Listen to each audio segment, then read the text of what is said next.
Poème de la sagesse, Proverbe 8.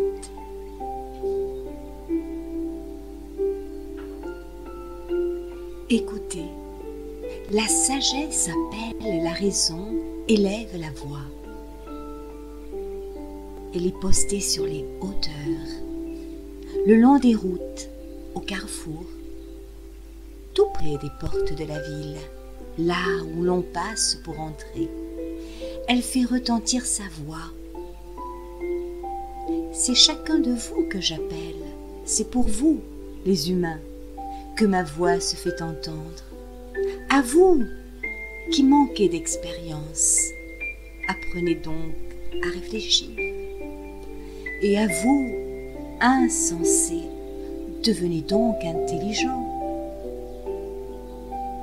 Écoutez-moi, car j'ai à dire des choses capitales, et ce sont des paroles justes qui franchiront mes lèvres. Oui, ma bouche proférera la vérité. Le mal fait horreur à mes lèvres, et mon palais proclamera uniquement ce qui est juste. Il n'y a pas de fourberie, rien de retors dans mes paroles. Elles sont toutes justes pour qui comprend les choses. Elles sont droites pour qui trouve la connaissance.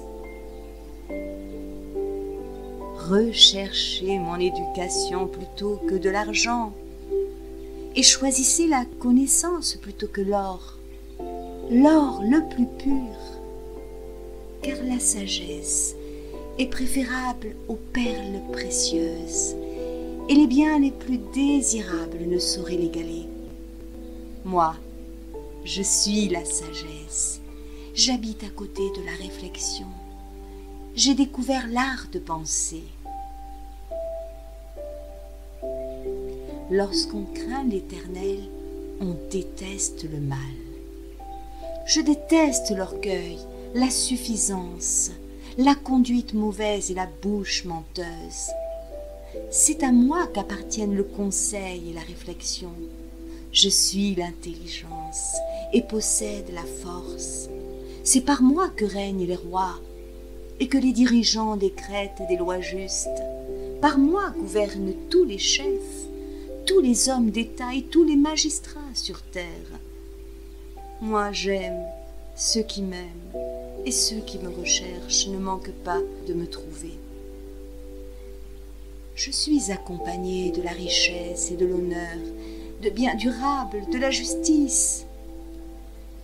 Mon fruit est plus précieux que l'or, oui, même que l'or le plus fin, et les profits que je rapporte valent mieux qu'un argent de choix. Je marche sur la voie de la justice et je suis les sentiers de l'équité, pour combler de bien ceux qui m'aiment et remplir leurs trésors.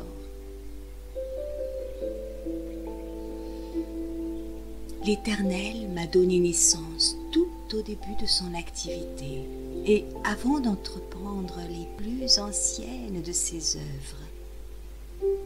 Oui, j'ai été formé dès les temps éternels, bien avant que la terre fût créée.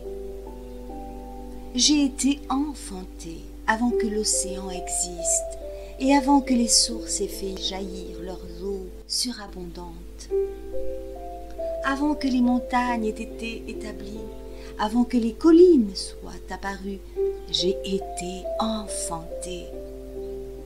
Dieu n'avait pas encore formé la terre et les campagnes, ni le premier grain de poussière de l'univers.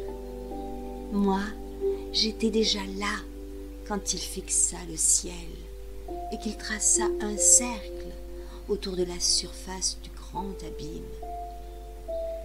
Et quand il condensa les nuages d'en haut, quand il fit jaillir avec force les sources de l'abîme, et quand il assigna à la mer des limites pour que ses eaux ne les franchissent pas, quand il détermina les fondements du monde, je me tenais bien fermement à ses côtés, me livrant sans cesse aux délices et jouant en tout temps en sa présence.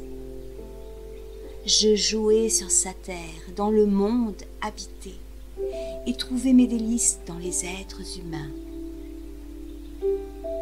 Maintenant donc, mes fils, écoutez-moi. Heureux tous ceux qui suivent les voies que je prescris. Écoutez mes leçons et vous deviendrez sages. Ne les négligez pas, car heureux l'homme qui m'écoute, qui vient veiller à mes portes jour après jour, et qui monte la garde devant l'entrée de ma maison. Car celui qui me trouve a découvert la vie, il obtient la faveur de l'Éternel. Mais il se fait tort à lui-même, celui qui me désobéit. Tous ceux qui me haïssent aiment la mort.